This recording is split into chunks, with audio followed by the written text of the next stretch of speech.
अस्सलाम वालेकुम नाज़रीन, हाईटेक न्यूज के खबरनामे में आपका खैर मकदम है। मैं हूं नेहा खान। नजर डालते हैं आज की अहम खबरों पर। आईएएस और आईपीएस अफसरान ने सेक्रेटरीट में चीफ मिनिस्टर का ओहदा संभालने वाले नारा चंद्रबाबू नायडू को मुबारकबाद दी। वज़ीर आला ने उनका शुक्रिया अदा किया और कुछ देर उनसे बातचीत की। इस मौके पर वज़ीर आला ने कहा कि मैं 1995 में पहली बार वज़ीर आला बना। उनमें से कुछ जो उस वक्त मेरे साथ काम करते थे आज भी यहाँ मौजूद हैं। अब मैंने चौथी बार वज़ीर आला का ओहदा संभाला। रियासत में आज जितने खराब हालात देखे गए हैं पहले कभी नहीं देखे गए।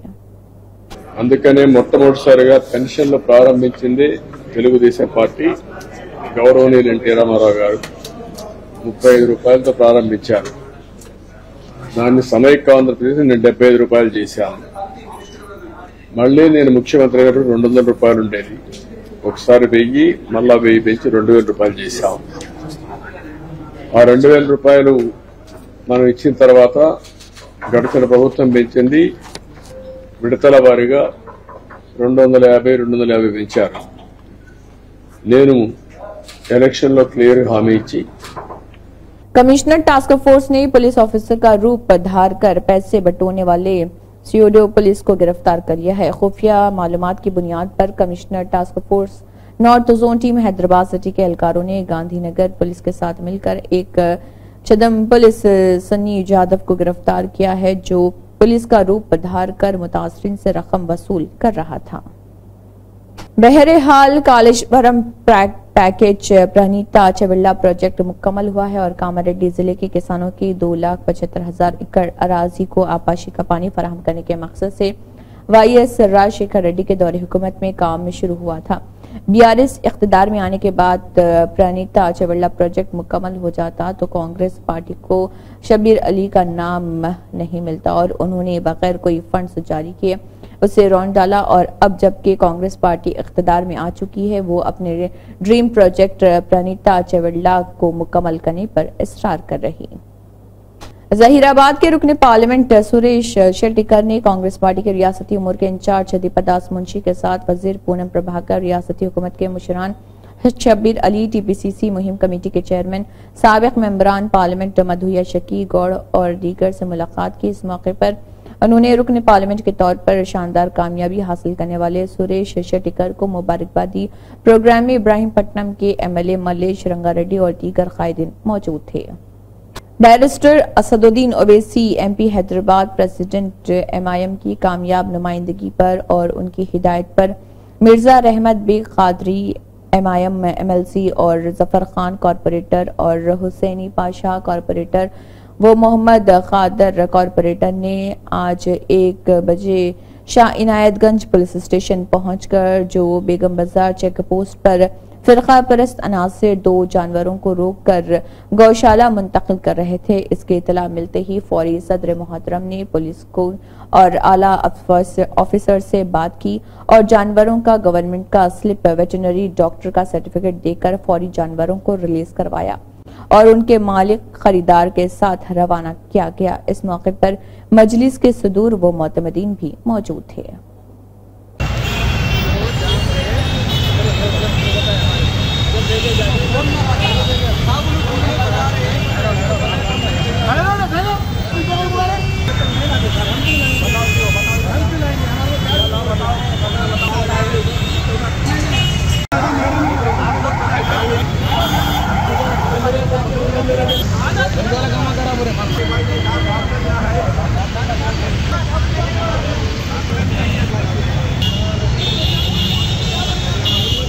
एमएलए गोंडू शंकर ने दोहराया कि उनकी कैंटीन इस वक्त तक जारी रहेगी जब तक हुकूमत की कैंटीन शुरू नहीं हो जाती। जैसा कि वाईसीपी हुकूमत ने गुज़िश्ता तेलुगुदेशम पार्टी के दौरे हुकूमत में शुरू की गई कैंटीनों को मनसूख करके गरीबों के पेट पर ज़रब लगाई थी, इसलिए ये नागुज़ीर है कि गोंडू शंकर ने अपने फंड से शहर में कैंटीन का आगाज किया जिसका मकसद लोगों की भूख मिटाना है। उन्होंने यकीन दिलाया कि वो इससे मुसलसल जारी रखेंगे जब तक कि टीडीपी के दौरे हुकूमत में कैंटीन बहाल नहीं हो जाती। कानून साज गोंडू शंकर ने कहा है कि चीफ मिनिस्टर चंद्रबाबू नायडू आवाम से किए गए अपने वादे को पूरा करेंगे और एक फलाही निजाम फराहम करेंगे। उन्होंने खुशी का इजहार किया कि चंद्रबाबू ने चौथी बार चीफ मिनिस्टर के तौर पर हलफ लेने के फौरन बाद पहली 5 फलाही स्कीमों पर दस्तखत किए। इस हद तक विशाखापट्टनम के एक कॉलोनी में वाक़ उनके दफ्तर में तकरीबात का इनेकाद किया गया। MLA मुंतखब होने पर अफसरान, गैर सरकारी मुलाजमीन, सेक्रेटरीट और सेक्रेटरी और समाजी तंजीमों के नुमाइंदे उन्हें मुबारकबाद देने पहुंचे थे। दफ्तर आने वालों से दफ्तर खचाखच भरा हुआ था। నాలుగవసారి ముఖ్యమంత్రిగా ప్రమాణ స్వీకారం చేపట్టిన తర్వాత మొదటిసారి బాధ్యతలు చేపట్టినటువంటి మాన్యశ్రీ నారా చంద్రబాబు నాయుడు గారు మొదటిసారిగా 5 పథకాలపై సంతకం పెట్టడం జరిగింది। ఈ పథకాలని అనౌన్స్ చేసినప్పుడు ఎంతో మంది అవాకులు చవాకులు పేరారు, ఎద్దేవా చేయడం జరిగింది వైసీపీ నాయకులు। ఈ రోజు మీరు దీనికి ఏం సమాధానం చెప్తారని నేను సూటిగా ప్రశ్నిస్తున్నాను। ఎందుకంటే మెగా డిఎస్సీ అని చెప్పాం, మీరు మెగా డిఎస్సీ అని చెప్పి తగా డిఎస్సీ చేశారు। మీరు మాట गुंडू शंकर, जिन्होंने बड़े फर्क से कानून साज के तौर पर कामयाबी हासिल की, जिले के पहले MLA हैं। SP ने राधिका से शाइस्तगी से मुलाकात की। इस मौके पर उन्होंने MLA को मुबारकबाद दी। बादजा उन्होंने हल्के में जुराइम पर काबू पाने, शहर में ट्रैफिक के मसाइल वगैरह पर तबादला ख्याल किया।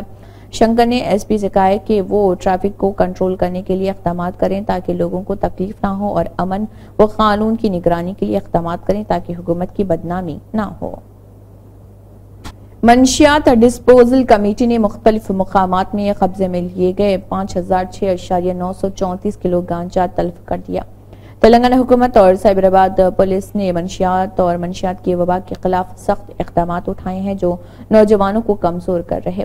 साइबराबाद पुलिस की ड्रग डिस्पोजल कमेटी ने गांजा 5006.934 किलोग्राम नशावर गांजे को GJ multiclave India private limited common biomedical waste treatment and disposal facility Edulapalli गांव नंदीगामा मंडल रंगारेड्डी जिले में तल्फ कर दिया। रैंक तकरीब का programme group centre CRPF Hyderabad में डिप्टी कमांडेंट अश्विनी कुमार मिश्रा की निगरानी में मनाया गया। 1939 में हिंदुस्तान की सलामती के लिए CRPF का क़याम अमल में आया था। हर सेक्शन में प्रमोशन दिया गया, लेकिन सिर्फ एक सेक्शन जो कुकिंग सेक्शन है, मौजूदा DG अनिश दयाल को गाना देने का ऑर्डर कुकिंग सेक्शन ने भी प्रमोशन दिया, जिसकी वजह से हैदराबाद के DIGP उदय भास्कर ने 3 कुकिंग पर्सन्स को तरक्की देकर कांस्टेबल को हेड कांस्टेबल यानी दिनेश बेथा और दोरी देवन प्रसाद को करार दिया है। एवरीवन, आज हमने GC हैदराबाद में एक रैंक सेरेमनी करवाया। ये रैंक सेरेमनी का उद्देश्य ऐसा है कि जब CRPF पहले ग्राउंड रिप्रेजेंटेटिव फोर्स होते थे 1939 से, सो इस ऑर्गेनाइजेशन में जो वाटर कैरियर्स, जो कुक्स रिक्रूट हो जाते हैं, उनका रिटायरमेंट तक उसी रैंक पे हो जाता है। But with the intervention of DG साहब इन लोगों को एक पदोन्नति दे दिया गया है। सो उसका संबंध में हम आज उसका फैमिलीज़ के सामने, उसका माध्यम में और वीडियो माध्यम में भी जिसका फैमिली से इधर नहीं है, पूरा हम रैंकनी सेरेमनी करा के इन लोगों को मोरल अप करने के लिए हम कोशिश किया। और hope this makes the families very happy. And सारा फोर्स में इतना लोग कुक्स, वाटर कैरियर्स है, ये लोग हमारा फोर्स का सेवा में उसका contribution we can not forget it. And force का सफलता में इसका भी एक कंट्रीब्यूशन है। इस कंट्रीब्यूशन को रिकॉग्नाइज करते हुए ये प्रमोशन दे दिया गया है और इसका रैंक सेरेमनी कर दिया है। Thank you. मैं SR Suresh Babu, range 2 RF Mumbai से इस ग्रुप सेंटर CRPF हैदराबाद में own promotion deputy commander ministerial का पोस्ट में ट्रांसफ़र हुआ है। अभी आने के बाद आज मेरा रैंक सेरेमनी हुआ है। मैं बहुत संतुष्ट हूँ। आज रैंक सेरेमनी में DIG साहब मेरे को रैंक क्लियर करके दिया। मैं DIG साहब को भी ये CRPF का DG को धन्यवाद देता हूँ। अभी 2 इयर्स और मेरा सर्विस बाकी है, वो मैं इस ग्रुप सेंटर में ही कंप्लीट करके यहीं से सोप्रानेशन जाने का विचार में है। Thank you for all. Sir కు డిఎస్ సార్ కు నమస్కారం। ఎందుకు నమస్కారం చెప్తున్నారు? మా ఆయనకు స్టార్ వేసినందుకు। అంటే స్టార్ అంటే ఆయన ఏం చేస్తుంటారు? సిఆర్పిఎఫ్ మా ఆయన। ఆ సిఆర్పిఎఫ్ లో ఏం చేస్తారు? కంప్యూటర్ వర్క్ చేస్తారు। Computer. I'm very happy to be here, seeing that my father is getting promoted to ASI from head constable. He is working with CRPF since 27 years. And he's been promoted second time, and I'm very thanking to DIG sir and IG sir named Sri Billava. మా husband 22 years నుంచి ఇప్పుడు job చేస్తున్నందుకు చాలా మంచి ఆనందంగా ఉంది rank ఇచ్చినందుకు। అంటే ఇప్పుడు చాలా సంతోషంగా ఉంది మమ్మల్ని గుర్తించినందుకు। మా హస్బెండ్ కూడా డ్యూటీ చేసి మంచిగా ఉన్నందుకు సంతోషంగా ఉంది। ధన్యవాదాలు చెప్తా డీజీ సార్కి। सभी को नमस्कार सर। मैं सीआरपीएफ में भर्ती होकर 22 साल हुआ। सीआरपीएफ हिस्ट्री 85 इयर्स में सीआरपीएफ ट्रेड्समैन को आज तक प्रमोशन स्ट्रक्चर है नहीं। फर्स्ट टाइम मेरा लाइफ में और सीआरपीएफ हिस्ट्री में, उसमें मेरे को रैंक मिला, बहुत खुश है। मैं आज बहुत खुश हूँ। आज मेरे हस्बैंड 2006 को ज्वाइन हुए थे और उनको अभी 18 साल हो गए, और इन 18 सालों में उनके 2 प्रमोशन हो गए, और इस बार हमें भी बुलाया। इसलिए हम DIG साहब और DG साहब का बहुत और मिश्रा सर के भी बहुत धन्यवाद। उनका सबका धन्यवाद जो हमें यहाँ बुलाया है। कैसा फील कर रहे हैं आप? बहुत अच्छा फील कर रहे हैं हम। मैं 2006 में भर्ती हुआ था और अभी 18 साल हुए मुझे, और अभी मेरा सेकंड प्रमोशन है। ईद उल अजहा के पेश नज़र साफ सफाई और दीगर तमाम इंतजामात को महकमे बल्दिया की जानिब से बेहतर और मुतहरिक अंदाज में गुज़िश्ता की तरह अंजाम दिया जा रहा है। इन ख्यालात का इजहार मोहम्मद जाबिर अहमद, नायब सदरनशीन बल्दिया भैंसा व ज़िले सदर मजलिस ने प्रेस कॉन्फ्रेंस के दौरान किया, और भैंसा के मुसलमानों को ईद उल अजहा की पेशगी मुबारकबाद देते हुए अपील की कि कुर्बानी के अमल के दौरान जानवरों के नाकारा अशिया और फजला को सड़कों और नालियों में हरगिज ना डालें, बल्कि महकमे बल्दिया की जानिब से फराहम करदा बैग्स में जमा रख कर बल्दिया की जानिब से महलों में गश्त करवाए जा रहे कचरे की गाड़ियों में डालें। मैं तमाम मुबान मजलिस की तरफ से तमाम भैंसे के मुसलमानों को एडवांस ईद उल अजहा की मुबारकबाद देता हूँ, और आपको हमेशा की तरह इस साल भी आपको चंद हमारे हिदायत है म्यूनसिपल काउंसिल की तरफ से कुर्बानी के ताल्लुक़ से, वो आप लोगों को मैं इससे पहले भी बोला, अभी भी बोल रहा हूँ। सबसे पहले कि आप लोग साफ़ सफाई का ख्याल रखिए। आपके लिए हम बल्दिया की तरफ से बड़े अच्छे इंतज़ामात करे हैं। आप जो भी कुर्बानी देते हैं ना, उसका जो गलीज़ात जो मटेरियल निकलता है, वेस्ट मटेरियल जो निकलता है, वो मटेरियल को आप रोडों पे या नालियों में मत फेंकिए। आपको हमारे बल्दिया की तरफ से आपको बड़े ब्याग हम लोग को इससे पहले भी दिए, अभी भी हम लोग दे रहे हैं। हर काउंसलर के पास वो ब्याग दस्तयाब रहेंगे, और हर ऑटो ड्राइवर के पास, ट्रैक्टर ड्राइवर के पास भी रहेंगे। और आपको अगर ब्याग कुछ कम है तो आप हमारे काउंसलरों से और मेरे से भी आप लोग ले सकते हैं, मगर बग़ैर ब्याग के आप लोग फुजला वगैरह जो भी गोबरी वगैरह रहती उसको आप बाहर मत फेंकिए। मेहरबानी करके साफ़ सफाई का ख्याल रखिए। और बल्दिया आपको हर तरीके से सहूलत दे रही है, उसके बग़ैर आप कुर्बानी का जो भी मटेरियल रहता है ना, आप रोडों पे नालों पे मेहरबानी करके मत फेंकिए। इससे पहले भी बोला, अभी बोल रहा हूँ मैं, ऑटो और ट्रैक्टर वालों के पास वेस्ट मटेरियल डालने के लिए बैग हम लोग दे रहे हैं, और हर काउंसलर के पास भी बैग रहेंगे। वो बैग आप लोग लेकर उसमें कुर्बानी देने के बाद, चाहे उसका चिरम रहने दो या न तो वो फुजला वगैरह रहने दो, वो आप लोग उसमें डाल के हमारे ट्रैक्टर ड्राइवर या न तो ऑटो ड्राइवर का इंतज़ार कीजिए। वो आपके हर घर पे आके वो फुजला और वो लेके जाएंगे, अगर थोड़ी बहुत देर भी अगर हुई तो आप लोग मटेरियल वगैरह कहीं भी मत फेंके, वैसे ही वो बैग में डाल कर रखो। और हमारे म्युनिसिपल जो वेबसाइट है उसमें आपको हम ऑटो ड्राइवरों के, ट्रैक्टर ड्राइवरों के और हमारे जो जवान है, सैनिटेशन जवान है, उनके नंबरात देते हैं। अगर कहीं भी कुछ दिक्कत, अगर आपको फुजला उठाने की या ना तो कुछ भी अगर कुछ तकलीफ है तो आप उनको फ़ोन कर सकते हैं, हमारे ऑटो ड्राइवर को फ़ोन कीजिए या ना तो हमारा। वर्ल्ड ब्लड डोनर डे के मौके पर महकमे ट्रांसपोर्ट और बीसी वेलफेयर डिपार्टमेंट के वजीर पूनम प्रभाकर ने मेहमान ख़ुसूसी के तौर पर पालोनी ब्लड डोनेशन कैंप का इफ्तिताह किया और राजभवन के ज़ेर-ए-एहतमाम एक ख़ुसूसी प्रोग्राम में खून अतिया करने वालों को मुबारकबाद दी और उन्हें सर्टिफिकेट नवाजा। रेड क्रॉस सोसाइटी के ताउन से राजभवन के ज़ेर-ए-एहतमाम खून के अतिया के आलमी दिन के मौके पर इस प्रोग्राम में शिरकत खुश आइंद रही। उन्होंने कहा कि हर एक को खून के अतिया के फवायद बताकर खून के अतिया की हौसला अफजाई करने का मशवरा दिया जाता है। सीपीआई के रियासती सेक्रेटरी कोत्तागुड़म खानसाज MLA Kunamneni Samba Shivarao Bhadradri Kothagudem district centre Paloncha के बंदेला नरसैया मेमोरियल हॉल में सियासी तरबियती क्लासों के इफ्तिताही लेक्चर में कासिम सीपीआई रियासती सेक्रेटरीट के अराकीन और हेमंत राव सीपीआई जिले सेक्रेटरी और दीगर इस मौके पर मौजूद रहे। जिले सेक्रेटरी ग्रुप के मेंबरान अयोध्या, नाठी प्रसाद, मुतियाला, विश्वनाथम और सलीम भी मौजूद थे।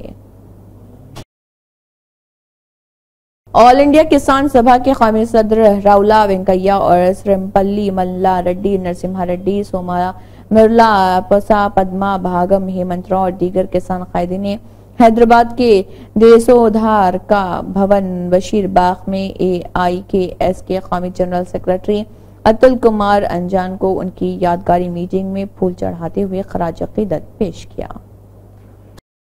रियासती मनसूबाबंदी कमीशन के नायब सदर डॉक्टर चिन्ना रेड्डी ने महात्मा ज्योतिबा फूले प्रजा भवन में मुनक़दा अवामी खिताब के प्रोग्राम में शिरकत की और दरख्वास्तें वसूल की। रियासत भर के लोगों ने मुख्तलिफ महकमों से मुतल्लिक़ मसाइल के साथ चिन्ना रेड्डी और प्रजा भवन के अहदेदारों से मुलाकात करके उनके मसाइल सुनाए। तमाम महकमों के लिए कुल 702 दरख्वास्तें रजिस्टर की गई हैं। अहदेदारों ने बताया कि रेवेन्यू के मसाइल से मुतल्लिक़ 175 दरख्वास्तें, पंचायती राज और देही तरक्की के महकमे से मुतल्लिक़ 60, महकमे सिविल सप्लाई से मुतल्लिक़ 54, महकमे म्यूनसिपल एडमिनिस्ट्रेशन और शहरी तरक्की से मुतल्लिक़ 51, महकमे दाखिला से मुतल्लिक़ 38 और दीगर महकमों से मुतल्लिक़ 374 दरख्वास्तें मौसूल हुई हैं। जिले medical and health officer doctor Narendra Rathore ने कहा है कि हादसात के दौरान खून की फराहमी में कमी की वजह से बहुत से लोग जान से हाथ धो बैठते हैं और ऐसी सूरत हाल में अतिया दहिंदगान को अपना रद्दअमल जाहिर करते हुए खून का अतिया देने के लिए आगे आना चाहिए। आलमी यौम खून अतिया की मुनासिबत से रजाकार तंजीमों के ज़ेर-ए-एहतमाम आदिलाबाद शहर मुस्तकिल के रिम्स ब्लड बैंक सेंटर में खून के अतिया कैंप का इनेकाद किया गया। रिम्स डॉक्टर जय सिंह राठौड़ और जिले medical and health officer doctor Narendra Rathore ने बतौर मेहमान ख़ुसूसी शिरकत करते हुए खून के अतिया कैंप का इफ्तिताह अंजाम दिया। डॉक्टर तिरुमल रेड्डी ने पहली बार खून का अतिया दिया। उन्हें फलों का जूस पेश करके मुबारकबाद दी गई। रिम्स హాస్పిటల్లో ప్రపంచ రక్తదానం సందర్భంగా మన రిమ్స్లో అయితే కొన్ని మన ఆదిలాబాద్ జిల్లాలో కొన్ని ఆర్గనైజేషన్స్ ఉన్నాయి, మంచి మంచి ఆర్గనైజేషన్స్. అందులో భాగంగా ఈరోజు సేవా ఫౌండేషన్ కావచ్చు, బెస్ట్ వెల్ఫేర్ సొసైటీ కావచ్చు, డాక్టర్లు కావచ్చు, నర్సింగ్ స్టూడెంట్ కావచ్చు, మిగతా స్వచ్ఛంద సంస్థలు అందరూ కలిసి ఈరోజు రిమ్స్ బ్లడ్ బ్యాంక్లో కొందరు ముందుకు వచ్చి బ్లడ్ డొనేట్ చేశారు. అదేవిధంగా ఫస్ట్ మా RIMS hospital doctor Tirumala Reddy గారు హాస్పిటల్ ప్రొఫెసర్ పీడియాట్రిక్స్ ఆయన ఇచ్చారు. అదేవిధంగా కొందరు స్టాఫ్స్ కూడా రెడీ ఉన్నారు, కొందరు సెక్యూరిటీ వాళ్ళు రెడీ ఉన్నారు. నేను పబ్లిక్ వరకు ఏంటంటే ఈ ఒక్కరోజు ప్రత్యేకంగా కాకుండా త్రూఅవుట్ ద ఇయర్ మనం కొన్ని కార్యక్రమాలు చేస్తూ ఉంటాం. అందులో ఇది మెయిన్ కార్యక్రమం రక్తదానం చేయడం, ప్రాణాన్ని కాపాడడం అనే నానుడితో మన ఆదిలాబాద్ జిల్లాలో మెయిన్ హైవే రోడ్ ఉంది, చాలా మటుకు రోడ్ ట్రాఫిక్ యాక్సిడెంట్ జరుగుతూ ఉంటుంది. అదేవిధంగా గిరిజన ప్రాంతం ఎక్కువ ఉంది, గర్భిణీలు ఉంటారు, చాలా మటుకు రక్తం తక్కువ ఉంటే వాళ్ళకు చాలా ఎమర్జెన్సీ బ్లడ్ అవసరం. సో ఎవ్రీ 3 months ఒకసారి ఇచ్చుకుంటూ పోవాలి. అన్నీ ఈ ఒకటే ఈ రోజు కాకుండా మిగతా ఆర్గనైజేషన్ కావచ్చు, 42 ఆర్గనైజేషన్ నాకు తెలిసిన మటుకు అందరు ఆర్గనైజేషన్ కోరుతున్నాను, ఇలా రక్తాన్ని చేసుకుంటూ ప్రాణాన్ని కాపాడాలని కోరుతున్నాను. Thank you.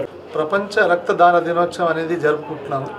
ముఖ్యంగా ఈ జరుపుకోవడానికి ముఖ్య కారణం ప్రజల్లో రక్తదానం దానం మీద వాళ్ళకు అవగాహన కల్పించడం, అదేవిధంగా రక్తదానం చేయడం వల్ల కొన్ని అపోహలను తొలగించి వాళ్ళకందరికీ బ్లడ్ డొనేషన్కి మోటివేట్ చేయడమే ముఖ్య ఉద్దేశం.